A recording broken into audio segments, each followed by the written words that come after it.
ಪ್ರಿಯ ವಿದ್ಯಾರ್ಥಿನಃ ಸ್ವಾಗತಂ. ನಿನ್ನೆ ತನಕನೂ ನಾವು ಟೆಕ್ಸ್ಟ್ ಬುಕ್ನ ಎಲ್ಲ ಪಾಠಗಳನ್ನು ನೋಡ್ತಾ ಇದ್ವಿ. ಈಗ ಸಾಮಾನ್ಯವಾಗಿ ಕೊನೆಯ ವಿಭಾಗಕ್ಕೆ ಬಂದಿದ್ದೇವೆ. ಪತ್ರಲೇಖನಂ. ಈ ಪತ್ರಲೇಖನ ಅನ್ನೋದು ಹೇಗೆ ಬರಿಬೇಕು ನಿಮಗೆ ಈಗಾಗಲೇ 9ನೇ ತರಗತಿಯಲ್ಲಿ ತಿಳಿದಿರುತ್ತೆ. ಆದರೂ ಕೂಡ ಒಂದು ಸರ್ತಿ ಈ 10th ಒಂದು 2-3 ರೀತಿಯ ಪತ್ರಲೇಖನಗಳನ್ನು ನೋಡೋಣ. ಒಟ್ಟು ಪತ್ರಲೇಖನಗಳು 3 ರೀತಿಯ ಅಂಥ ವಿಭಾಗವನ್ನು ಹೊಂದಿರುತ್ತೆ. ವೈಯಕ್ತಿಕ ಪತ್ರ, ವಿರಾಮ ಪತ್ರ ಮತ್ತು ವ್ಯಾವಹಾರಿಕ ಪತ್ರ ಅಂಥೇಳಿ. ವೈಯಕ್ತಿಕ ಪತ್ರ ಅಂದರೆ ನಾವು ನಮ್ಮ ಮನೆಯವರಿಗೆ ಅಥವಾ ನಮ್ಮ ಸ್ನೇಹಿತರಿಗೆ ಈ ರೀತಿಯಾಗಿ ವೈಯಕ್ತಿಕವಾಗಿ ನಾವು ಪತ್ರಗಳನ್ನು ಬರೆದ್ವಿ ಅಂತಾದರೆ ಅದು ವೈಯಕ್ತಿಕ ಪತ್ರ ಅಂಥೇಳಿ ಹೇಳ್ತೀವಿ, ವ್ಯಕ್ತಿಗತವಾಗಿ ಬರೆಯೋದನ್ನು. ಇನ್ನು ವಿರಾಮ ಪತ್ರ, ಇದು ವೈಯಕ್ತಿಕ ಪತ್ರದಲ್ಲಿಯೇ ಬರ್ತದೆ, ಆದರೆ ನಾವು ಪ್ರಿನ್ಸಿಪಾಲ್ ಅಥವಾ ಇನ್ನೊಂದೇನೋ ಹೆಡ್ ಆಫ್ ದಿ ಡಿಪಾರ್ಟ್ಮೆಂಟಿಗೆ ನಾವು ಕಳಿಸ್ತಾ ಇರ್ತೀವಿ. ಆದ್ದರಿಂದ ಆ ಪತ್ರದ ಶೈಲಿ ಸ್ವಲ್ಪ ಬೇರೆ ಮಾಡಿಕೊಳ್ಬೇಕು. ಇನ್ನು ವ್ಯಾವಹಾರಿಕ ಪತ್ರ, ಈ ವ್ಯಾವಹಾರಿಕ ಪತ್ರ ನಾವು ಅರ್ಜಿ ಹಾಕುವಾಗ ಅಥವಾ ಅರ್ಜಿ ಅಂತಲೂ ಕರಿಬಹುದು. ಇದನ್ನು ವ್ಯಾವಹಾರಿಕವಾದಂಥ ಪತ್ರ ಅರ್ಜಿ ಹಾಕಬೇಕಾದ್ರೆ ಅಥವಾ ಇನ್ನೊಂದೇನೋ ನಾವು ಪುಸ್ತಕ ತರಿಸ್ಕೊಳ್ಬೇಕು, ಈ ರೀತಿಯಾದಂಥ ವಿಚಾರಗಳಲ್ಲಿ ನಾವಿದನ್ನು ಬಳಸುವಂಥದ್ದು. ಹಾಗಾದರೆ ವೈಯಕ್ತಿಕ, ವಿರಾಮ ಮತ್ತು ವ್ಯಾವಹಾರಿಕ ಪತ್ರ. ಇದರಲ್ಲಿ 2 ವೈಯಕ್ತಿಕ ಪತ್ರಗಳನ್ನು ಕೊಡಿದ್ದಾರೆ, ಒಂದು ವಿರಾಮ, ಒಂದು ವ್ಯಾವಹಾರಿಕ ಪತ್ರಗಳನ್ನು ನಿಮಗೆ ವಿವರಣೆಯನ್ನು ಮಾಡಿದ್ದಾರೆ. ಮೊದಲನೇದು ವೈಯಕ್ತಿಕ ಪತ್ರ. ತ್ವಂ ಗಿರಿಜಾ ಅಥವಾ ಗಿರೀಶಃ ಇತಿ ಮತ್ವಾ ಪ್ರವಾಸಾರ್ಥಂ ಧನಂ ಪ್ರೇಷಯಿತುಂ ಪಿತರಂ ಅಥವಾ ಮಾತರಂ ಪ್ರತಿ ಪತ್ರಂ ಲಿಖತ. ಏನಾಯಿತು? ಹಾಗಾದರೆ ನೀನು ಗಿರಿಜಾ ಅಥವಾ ಗಿರೀಶ ಅಂಥೇಳಿ ಹೆಸರನ್ನು ತಿಳ್ಕೊಂಡು ಎಕ್ಸ್ ವೈ ಆ ಥರ ಬರೆಯೋ ಪ್ರಯೋಜನ ಇಲ್ಲ. ಯಾಕೆಂದರೆ ಈ ಪ್ರಶ್ನೆನೇ ಹಾಗಿರುತ್ತೆ. ಅಂದರೆ ನೀವು ಇದೇ ಅಂತಲೇ ತಿಳ್ಕೊಂಡು ನೀವು ನಿಮ್ಮ ತಂದೆಗೆ ಅಥವಾ ತಾಯಿಗೆ ಏನು ಮಾಡಬೇಕು, ಪ್ರವಾಸಕ್ಕೋಸ್ಕರ, ಟೂರಿಗೋಸ್ಕರ ಹಣವನ್ನು ಕಳಿಸ್ಲಿಕ್ಕೆ ನೀವು ಒಂದು ಪತ್ರವನ್ನು ಬರಿಬೇಕು ಅಂಥೇಳಿ ಒಕ್ಕಣೆ ಇದೆ. ಹಾಗಾಗಿ ಆ ಇನ್ಸ್ಟ್ರಕ್ಷನ್ಸ್ ಮೇಲೇ ನಾವು ಪತ್ರವನ್ನು ಚೆನ್ನಾಗಿ ಬರ್ಕೊಳ್ಬೇಕು. ನಾವೇ XXXY ಹಾಕೋ ಹಾಗಿಲ್ಲ. ಅರ್ಥ ಆಯ್ತು ಅಂದ್ಕೊಳ್ತೀನಿ. ಮೊದಲನೇದಾಗಿ ಪತ್ರದಲ್ಲಿ ಶ್ರೀ ಅನ್ನೋದು ಬರೀಬೇಕು. ಮ್ಯಾಟ್ರ್ನಲ್ಲಿ ಕ್ಷೇಮಂ ಅಂಥೇಳಿ ಕೊನೆಗೆ, ಅದು ಪ್ರಿಂಟಿಂಗ್ ಮಿಸ್ಟೇಕ್ ಇದೆ, ಕ್ಷೇಮಂ ಅಂಥೇಳಿ ಬರೀಬೇಕು. ಅಥವಾ ಕ್ಷೇಮಃ ಅಂಥೇಳಿ ಬರೆದ್ರು ಸರಿಯೇ. ಜಯನಗರಂ ಅಂಥೇಳಿ ಪಕ್ಕದಲ್ಲಿ ಅಂದರೆ ರೈಟ್ ಸೈಡ್, ನಿಮ್ಮ ಬಲಭಾಗದಲ್ಲಿ ಊರು ಮತ್ತು ದಿನಾಂಕವನ್ನು ನಮೂದಿಸಬೇಕು ತುದಿಗೆ. ಎಡಭಾಗದಲ್ಲಿ ನೀವು ಕ್ಷೇಮಃ ಅಥವಾ ಕ್ಷೇಮಂ ಅಂಥೇಳಿ ಒಂದು ಪದವನ್ನು ಹಾಕಬೇಕಾಗತ್ತೆ. ಇನ್ನು ಪೂಜ್ಯ ಪಿತೃ ಅಥವಾ ಮಾತೃ ಚರಣಾರವಿಂದಯೋ ಸಾಷ್ಟಾಂಗ ಪ್ರಣಾಮಾಹ ಅಂಥೇಳಿ ಇದು ಮೊದಲನೇದ್ದು. ಅಂದರೆ ನೀವು ಮಾತೃವಿಗೆ ಬರಿತೀರೋ ಅಥವಾ ಪಿತೃವಿಗೆ ಬರಿತೀರೋ ಅವರಿಗೆ ನೀವು ಚರಣಾರವಿಂದಯೋ ಅಂದರೆ ಅವರ ಕಾಲುಗಳಿಗೆ ನಾನು ಸಾಷ್ಟಾಂಗ ನಮಸ್ಕಾರವನ್ನು ಮಾಡ್ತೇನೆ. ಅಹಮತ್ರ ಕುಶಲಿ, ಈ ರೀತಿಯೇ ಬರಿಬೇಕು. ನಾನು ಇಲ್ಲಿ ಕುಶಲನಾಗಿದ್ದೇನೆ. ಭವಂತಹ ಅಪಿ ತತ್ರ ಕುಶಲಿನಃ ಇತಿ ಮನ್ಯೆ. ತಾವುಗಳು ಕೂಡ ಅಲ್ಲಿ, ತತ್ರ ಅಂದರೆ ಅಲ್ಲಿ, ಊರಲ್ಲಿ ಆರಾಮಾಗಿದ್ದೀರಿ ಅಂತ ತಿಳ್ಕೊಳ್ತೇನೆ. ಮಮ ಅಧ್ಯಯನಂ ಸಮ್ಯಕ್ ಪ್ರಚಲತಿ, ನನ್ನ ಅಧ್ಯಯನ ಕೂಡ ಚೆನ್ನಾಗಿ ನಡೀತಾ ಇದೆ. ಆಗಾಮಿ ಮಾಸಸ್ಯ ಪ್ರಥಮ ಸಪ್ತಾಹೆ ಮಮ ವಿದ್ಯಾಲಯಸ್ಯ ಅಧ್ಯಾಪಕಾಃ ಶೈಕ್ಷಣಿಕ ಪ್ರವಾಸಾರ್ಥಂ ದೆಹಲಿನಗರಂ ಗಮಿಷ್ಯಂತಿ. ಆಗಾಮಿ ಮಾಸಸ್ಯ ಅಂದರೆ ಮುಂದೆ ಬರುವಂತಹ ತಿಂಗಳಿನಲ್ಲಿ, ಪ್ರಥಮ ಸಪ್ತಾಹೆ ಅಂದರೆ ಮೊದಲನೇ ವಾರದಲ್ಲಿ ನನ್ನ ಶಾಲೆಯಿಂದ, ವಿದ್ಯಾಲಯದಿಂದ ಅಧ್ಯಾಪಕರೆಲ್ಲರೂ ಕೂಡ ಏನು ಮಾಡಿದ್ದಾರೆ, ಒಂದು ಡಿಸೈಡ್ ಮಾಡಿದ್ದಾರೆ, ಶೈಕ್ಷಣಿಕ ಪ್ರವಾಸವನ್ನು ಕರ್ಕೊಂಡು ಹೋಗಬೇಕು ಅಂಥೇಳಿ. ಅದು ಎಲ್ಲಿಗೆ? ದೆಹಲಿ ನಗರಂ ಗಮಿಷ್ಯಂತಿ. ಅಹಮಪಿ ತೈಹಿ ಸಹ ಗಂತುಮಿಚ್ಛಾಮಿ, ನಾನು ಕೂಡ ಆ ಪ್ರವಾಸಕ್ಕೆ ಹೋಗಬೇಕು ಅಂಥೇಳಿ ಇಚ್ಛೆ ಪಡ್ತೇನೆ. ಏತದರ್ಥಂ, ಅದಕ್ಕೋಸ್ಕರ 2000 ರೂಪ್ಯಕಾಣಿ, 2000 ರೂಪಾಯಿಗಳನ್ನು ದಾತವ್ಯಾನಿ ಭವಂತಿ. ಹಾಗಾದರೆ ಕೊಡಲೇಬೇಕಾಗತ್ತೆ, ಕೊಡಬೇಕಾಗುತ್ತದೆ ಅಂಥೇಳಿ. ತವ್ಯತ್ ಅಥವಾ ಅನಿಯರ್ ಇದು ಯಾವುದಿದೆ ನೋಡ್ಕೊಳ್ಳಿ. ದಾತವ್ಯಾನಿ ಭವಂತಿ. ಸರಿನಾ? ಅತಃ ಗಂತುಂ ಅನುಮತಿಂ ದದಾತು. ಹಾಗಾಗಿ ಹೋಗಲಿಕ್ಕೋಸ್ಕರ ಅನುಮತಿಯನ್ನು ಕೇಳ್ತಾ ಇದ್ದೇನೆ. ಗಂತುಂ ಅನ್ನೋದು ಯಾವ ಪ್ರತ್ಯಯ? ತುಮನ್ ಪ್ರತ್ಯಯ ಅಂತಂ ಅವ್ಯಯಂ. ಹೋಗಲಿಕ್ಕೆ ಅನುಮತಿಯನ್ನು ಕೊಡಿ ಮತ್ತು ರೂಪ್ಯಕಗಳನ್ನು ಕೊಡಿ ಅಂತ. ಧನಂಚ ಪ್ರೇಷಯತು ಇತಿ ಪ್ರಾರ್ಥಯಾಮಿ, ಹಣವನ್ನು ಕೂಡ ಕೊಡಿ ಅಂಥೇಳಿ ಪ್ರಾರ್ಥನೆ ಮಾಡ್ತಾ ಇದ್ದೇನೆ. ಅನ್ಯತ್ ಸರ್ವಂ ಕುಶಲಂ, ಎಲ್ಲವೂ ಕೂಡ ಮತ್ತೆ ಕುಶಲವಾಗಿದೆ. ಸರ್ವೇಭ್ಯ ಮಮ ನಮಸ್ಕಾರಾನ್ನ ಸೂಚಯಿತು, ಎಲ್ಲರಿಗೂ ನನ್ನ ನಮಸ್ಕಾರಗಳನ್ನು ತಿಳಿಸಿ ಅಂಥೇಳಿ ಈ ರೀತಿಯಾಗಿ ಒಂದು ವಿಷಯವನ್ನು ಬರೆದು ನೀವು ಕಳಿಸ್ಬೇಕಾಗತ್ತೆ. ಭವದೀಯ ಪುತ್ರ ಅಥವಾ ಭವದೀಯ ಪುತ್ರಿ ಅಂಥೇಳಿ ಬಲಭಾಗದ ವಿಷಯ ಅಂದರೆ ಒಂದು ಪ್ಯಾರಾ ಆದಮೇಲೆ ಕೆಳಗಡೆ ಬರೀಬೇಕಾಗತ್ತೆ. ಅದರ ಪತ್ರ ಸಂಕೇತ ಅಂಥೇಳಿ ಕೊಟ್ಟಿಯಾರು ನೋಡ್ರಿ. ಅಂದರೆ ಸಕಾಶಾತ್ ಅಂದರೆ ಫ್ರಮ್, ಸವಿದೆ ಅಂದರೆ ಅದು ಟು ಅಂಥೇಳಿ. ಹಾಗಾದರೆ ಮುದ್ರಾ ಏನದು ಸ್ಟ್ಯಾಂಪ್, ಅದು ಆ ಸಕಾಶಾತ್ ಅಂಥೇಳಿ ಬರೆಯೋದು, ಸವಿದೆ ಅಂತ ಬರೆಯೋದು, ಆ ಪತ್ರ ಸಂಕೇತ ಹೇಗೆ ಬರಿಬೇಕು ಅನ್ನೋದು ನಿಮ್ಗೆ ಕೊಟ್ಟಿದ್ದಾರೆ. ಹಾಗಾಗಿ ಮ್ಯಾಟರನ್ನು ನೋಡಿಕೊಂಡು ನಾವು ಕೂಡ ಪತ್ರ ಲೇಖನಗಳನ್ನು ಬರಿತಾ ಹೋಗಬೇಕು. ಇದನ್ನು ಪ್ರಾಕ್ಟೀಸ್ ಮಾಡಿದಿರಿ ಅಂತಾದರೆ ಮಾತ್ರ ಆ್ಯನ್ಯುವಲ್ನಲ್ಲಿ ಚೆನ್ನಾಗಿ ಫ್ರೀಯಾಗಿ ಮಾರ್ಕ್ಸು ಬರುವಂಥದ್ದು. ಅಂದರೆ ನೀವು ಇದನ್ನು ಪ್ರಾಕ್ಟೀಸ್ ಮಾಡ್ಕೊಂಡ್ರಿ ಈ 3 ರೀತಿಯ ಅಂಥ ಪತ್ರಗಳನ್ನು ಅಂತಂದರೆ ಬಹಳ ಈಸಿಯಾಗಿ ನೀವು ಮಾರ್ಕ್ಸ್ಗಳನ್ನು ಗಳಿಸ್ಬೋದು. ಹಾಗಾಗಿ ನೀವು ಅದನ್ನು ಪ್ರಾಕ್ಟೀಸ್ ಮಾಡಲೇಬೇಕು. ಪ್ರಾಕ್ಟೀಸ್ ಮಾಡದೆ ಬರುತ್ತೆ ಅಂದ್ಕೊಂಡು ಬಿಟ್ಕೊಂಡ್ಬಿಡಬೇಡಿ, ಸರಿನಾ?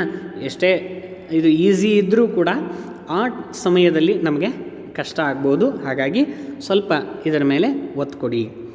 ಇನ್ನು ನಂದನಃ ಬೆಂಗಳೂರು ನಗರೇ ನಿವಸತಿ ಸಹ ಶಿರಸಿ ನಗರೇ ವಿದ್ಯಮಾನಂ ಸಹೋದರಂ ಪ್ರತಿ ಪತ್ರಂ ಲಿಖತಿ. ಇದು ಕೂಡ ವೈಯಕ್ತಿಕ ಪತ್ರ. ನಂದನ ಎನ್ನುವಂಥವನು ಬೆಂಗಳೂರು ನಗರದಲ್ಲಿ ಇದ್ದಾನೆ. ಅವನು ಶಿರಸಿ ನಗರದಲ್ಲಿ ಇರುವಂತಹ ತನ್ನ ಸಹೋದರನಿಗೆ ಪತ್ರವನ್ನು ಬರೀತಾನೆ. ಏನಂತ ಬರೀತಾನೆ ಅನ್ನೋದು ಕೊಟ್ಟಿಲ್ಲ, ಆದರೂ ಕೂಡ ನಾವು ಏನೋ ಒಂದು ಸೇರಿಸ್ಕೊಂಡು ಆ ವಿಷಯದಲ್ಲಿ ಬರೆಯೋಣ. ಶ್ರೀಹಿ ಏನು ಕೊಟ್ಟಿಯಾರು ನೋಡೋಣ. ಅದು ಮೊದಲನೇ ಥರ ವೈಯಕ್ತಿಕ ಪತ್ರ. ಆದ್ದರಿಂದ ಏನಾಗಿದೆ, ಶ್ರೀಹಿ ಅಂಥೇಳಿ ಇದೆ. ಎಡಭಾಗದಲ್ಲಿ ಕ್ಷೇಮಂ ಅಂಥೇಳಿ ಇದೆ. ಬಲಭಾಗದಲ್ಲಿ ದಿನಾಂಕ ಮತ್ತು ಊರು, ಅದನ್ನು ಬರೀಲೇಬೇಕು. ಆ್ಯಕ್ಚುಲಿ ಅದನ್ನು ಇವರು ಪ್ರಿಂಟಿಂಗ್ನಲ್ಲಿ ಕೊಟ್ಟಿಲ್ಲ, ಆದರೂ ದಿನಾಂಕದ ಮೇಲೆ ಊರು ಬರೀಬೇಕು. ಆಮೇಲೆ ಒಕ್ಕಣೆ ಹೀಗಿದೆ ನೋಡ್ರಿ. ಪ್ರಿಯ ಸಹೋದರ ನಮಸ್ಕಾರಾಹ, ನನ್ನ ಅಣ್ಣನೇ ನಮಸ್ಕಾರಗಳು. ಅಹಮತ್ರ ಕುಶಲಿ, ಇಲ್ಲಿ ಸಾಷ್ಟಾಂಗ ನಮಸ್ಕಾರ ಅಂತ ಅಂದ್ರೂ ತಪ್ಪೇನಿಲ್ಲ. ಅಹಮತ್ರ ಕುಶಲಿ, ನಾನಿಲ್ಲಿ ಕುಶಲವಾಗಿದ್ದೇನೆ. ತತ್ರಾಪಿ ಭವಂತಹ ಸರ್ವೇಪಿ ಕುಶಲಿನಃ ಇತಿ ಭಾವಯಾಮಿ, ಅಲ್ಲೂ ಕೂಡ ಎಲ್ಲರೂ ಕೂಡ ಕುಶಲರಾಗಿದ್ದೀರಿ ಅಂದರೆ ಕ್ಷೇಮವಾಗಿದ್ದೀರಿ ಅಂತ ನಾನು ತಿಳ್ಕೊಳ್ತೀನಿ.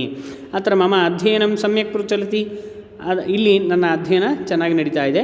ಷಾಣ್ಮಾಸಿಕ ಪರೀಕ್ಷಾ ಸಮಾಪ್ತ, ಹಾಗಾದರೆ ನಂದು 6 ತಿಂಗಳದ ಪರೀಕ್ಷೆ, ಅರ್ಧವಾರ್ಷಿಕ ಪರೀಕ್ಷೆ ಮುಗೀತು. ಯಥಾಕ್ರಮಂ ಅಸ್ಮಿನ್ ವರ್ಷೇಪಿ ಅಹಮೇವ ಪ್ರಥಮ ಸ್ಥಾನಂ ಪ್ರಾಪ್ತವಾನ್.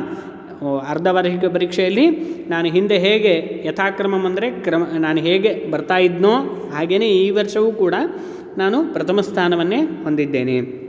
ಗುರವಃ ಸಮ್ಯಕ್ ಬೋಧಯಂತಿ, ಎಲ್ಲ ಗುರುಗಳು ನನಗೆ ಚೆನ್ನಾಗಿ ಪಾಠ ಮಾಡ್ತಾ ಇದ್ದಾರೆ.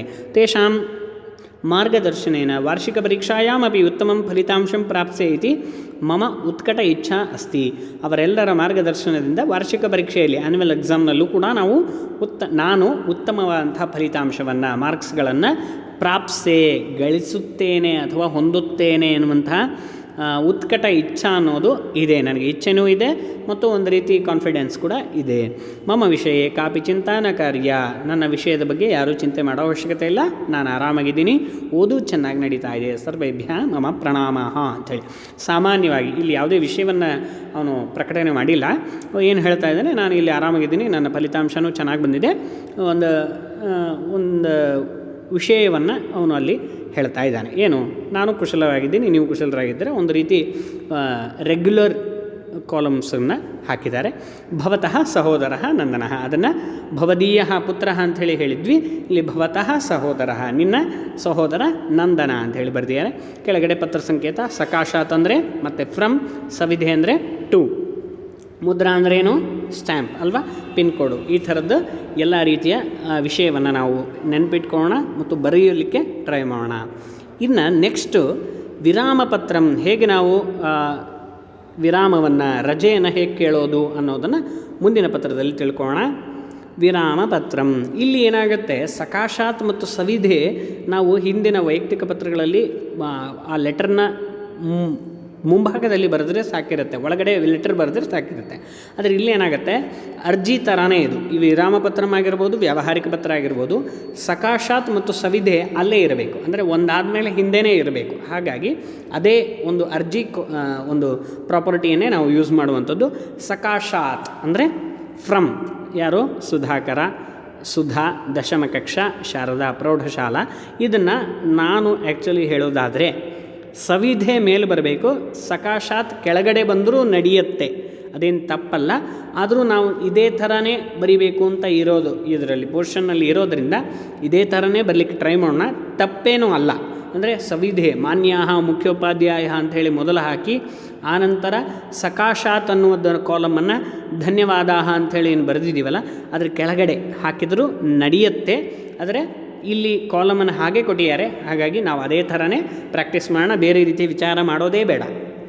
ಓಕೆ, ಸಕಾಶಾತ್ ಅಂದರೆ ಫ್ರಮ್ ಸುಧಾಕರ ಅಥವಾ ಸುಧಾ ದಶಮ ಕಕ್ಷಾ ಶಾರದಾ ಪ್ರೌಢಶಾಲಾ ಧಾರವಾಡ ನಗರಂ ಅಂಥೇಳಿ ಏನು ಸವಿಧೆ ಅವರಿಗೆ ಯಾರಿಗೆ ಬರಿತಾ ಇದ್ದಾಳೆ, ಮಾನ್ಯ ಮುಖ್ಯೋಪಾಧ್ಯಾಯ, ಅವ್ರು ಪ್ರೌಢಶಾಲಾ ವಿದ್ಯಾರ್ಥಿ ಆದ್ದರಿಂದ ಮುಖ್ಯೋಪಾಧ್ಯಾಯರಿಗೆ ಬರೀತಾಳೆ. ಶಾರದಾ ಪ್ರೌಢಶಾಲಾ ಧಾರವಾಡ ನಗರಂ.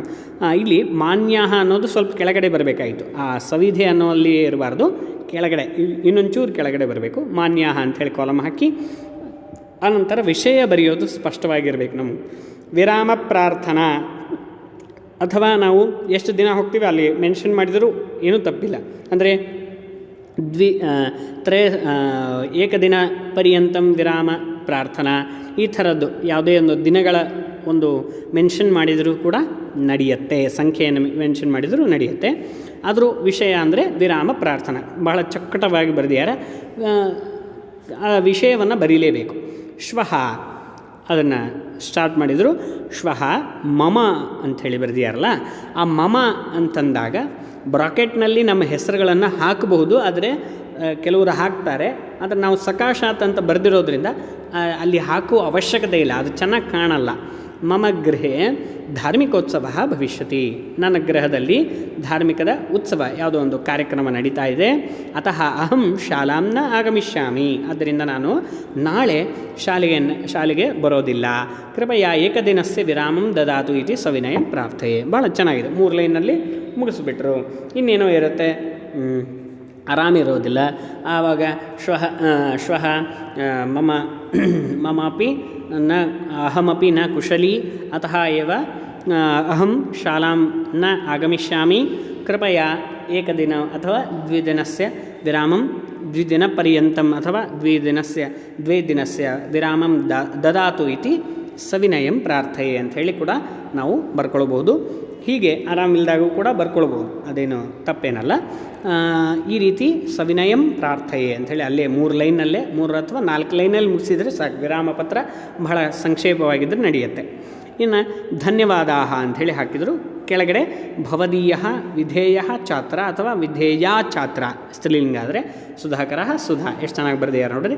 ಇನ್ನು ಲೆಫ್ಟಿಗೆ ಅಂದರೆ ನಾವು ಯಾವಾಗಲೂ ದಿನಾಂಕವನ್ನು ಮೇಲೆ ಹಾಕ್ತಾ ಇದ್ವಿ, ಸ್ಥಳವನ್ನು ಪ್ಲೇಸನ್ನು ಕೂಡ ಮೇಲೆ ಹಾಕ್ತಾ ಇದ್ವಲ್ಲ ವೈಯಕ್ತಿಕ ಪತ್ರದಲ್ಲಿ. ಆದರೆ ವಿರಾಮ ಪತ್ರದಲ್ಲಿ ಇವರೇನು ಮಾಡಿದರು, ಕೆಳಗಡೆ ಲೆಫ್ಟ್ ಸೈಡ್ನಲ್ಲಿ ಕೊಟ್ಟಿದ್ದಾರೆ. ಅದನ್ನೇ ನಾವು ಫಾಲೋ ಮಾಡೋಣ. ದಿನಾಂಕ ಅದನ್ನು ಹಾಕಿದ್ದಾರೆ, ಸ್ಥಾನ ಧಾರವಾಡ ನಗರಂ ಕರೆಕ್ಟಾಗಿದೆ. ಅಥವಾ ನಾವು ಊರು ಬೇರೆ ಕಡೆ ಇದ್ವಿ ಅಂದರೆ ಆ ಊರನ್ನು ಬರೀಬಹುದು. ಒಟ್ಟಾರೆ ಎಕ್ಸಾಮ್ನಲ್ಲಿ ಈ ಥರನೇ ಬರುತ್ತೆ. ಅಂದರೆ ಪ್ರಶ್ನೆಗಳು ಏನು ಬರುತ್ತೆ ಅಂದರೆ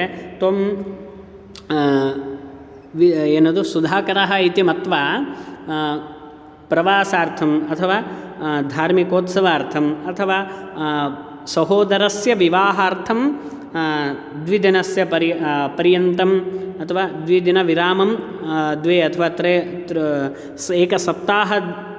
ಏಕ ಸಪ್ತಾಹ ಪರ್ಯಂತಂ ಅಂದರೆ 1 ವಾರದ ಪರ್ಯಂತ ವಿರಾಮವನ್ನು ಕೊಡ್ರಿ ಅಂಥೇಳಿ ಅವರು ಕ್ವಶನನ್ನು ಕೊಟ್ಬಿಡ್ತಾರೆ. ಪ್ರೇಷಯತು, ನಿಮ್ಮ ಮುಖ್ಯೋಪಾಧ್ಯಾಯರನ್ನು ಕುರಿತು ನೀವು ಅದನ್ನು ಲೆಟರ್ನ ವಿರಾಮ ಪತ್ರವನ್ನು ಬರೀರಿ ಅಂಥೇಳಿ ಅವರು ಈ ರೀತಿ ಕ್ವಶನನ್ನು ಕೊಡ್ತಾರೆ. ಹಾಗಾಗಿ ಆ ಕ್ವಶನನ್ನು ಇಟ್ಕೊಂಡೇ ನಾವು ನಾರ್ಮಲಾಗಿ ಬರೆಯುವಂಥದ್ದು. ಆ ಕ್ವಶನ್ ಕೊಡದೇ ಇದ್ದರೂ ಅವರೇನೋ ಒಂದು ವಿರಾಮ ಪತ್ರ ಅಂತ ಏನು ಬರೆದಿರ್ತಾರೆ ಅದನ್ನು ನಾವು ಚೆನ್ನಾಗಿ ನೋಡ್ಕೊಂಡು ಬರೆಯೋಣ. ಸಾಮಾನ್ಯವಾಗಿ ಇದು ಬಹಳ ಮಾರ್ಕ್ಸ್ಗಳಿಗೆ ಇರುತ್ತೆ.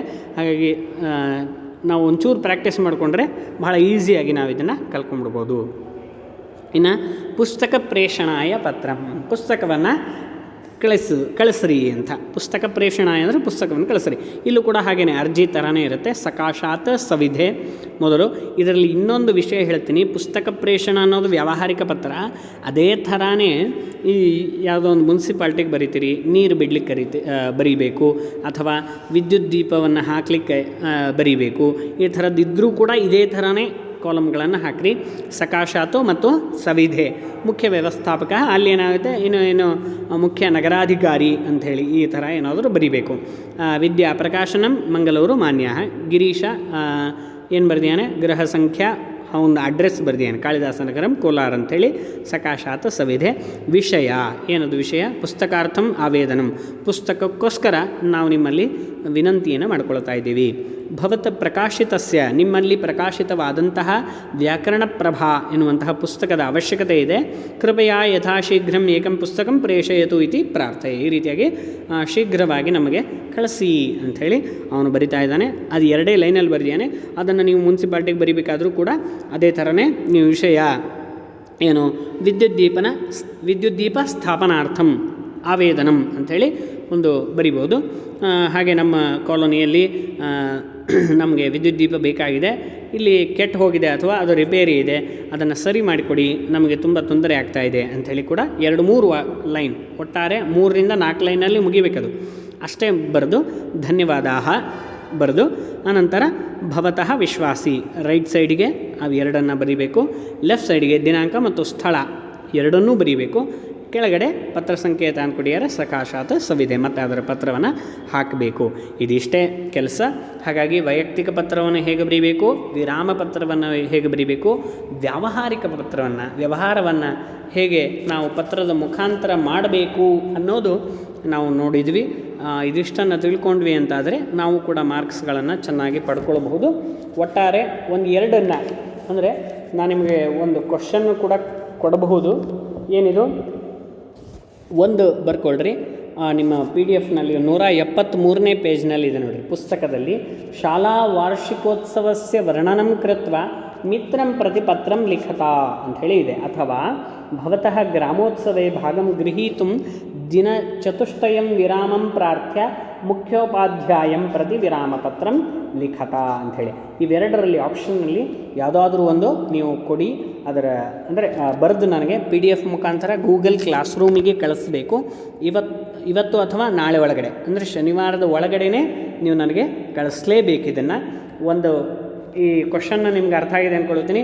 173ನೇ ಪೇಜ್ನಲ್ಲಿ ಶಾಲಾ ವಾರ್ಷಿಕೋತ್ಸವಸ್ಯ ವರ್ಣನಂ ಕೃತ್ವ ಮಿತ್ರಂ ಪ್ರತಿ ಪತ್ರಂ ಲಿಖತಾ ಅಂಥೇಳಿ ಏನು ಅಸೈನ್ಮೆಂಟ್ ಕೊಡ್ತಾ ಇದ್ದೀನಿ, ಅದನ್ನು ಚೆನ್ನಾಗಿ ಬರೆದು ಕಳಿಸಿ. ಯಾರೋ ತಪ್ಪಿಸ್ಬೇಡಿ, ಅಭ್ಯಾಸ ಮಾಡಿರಿ. ಇದು ಅರ್ಥ ಆಗಿದೆ ಅಂತ ಅಂದ್ಕೊಳ್ತೀನಿ. ಅರ್ಥ ಆಗದೇ ಇದ್ದರೆ ನನಗೊಂದು ಮೆಸೇಜ್ ಮಾಡಿರಿ.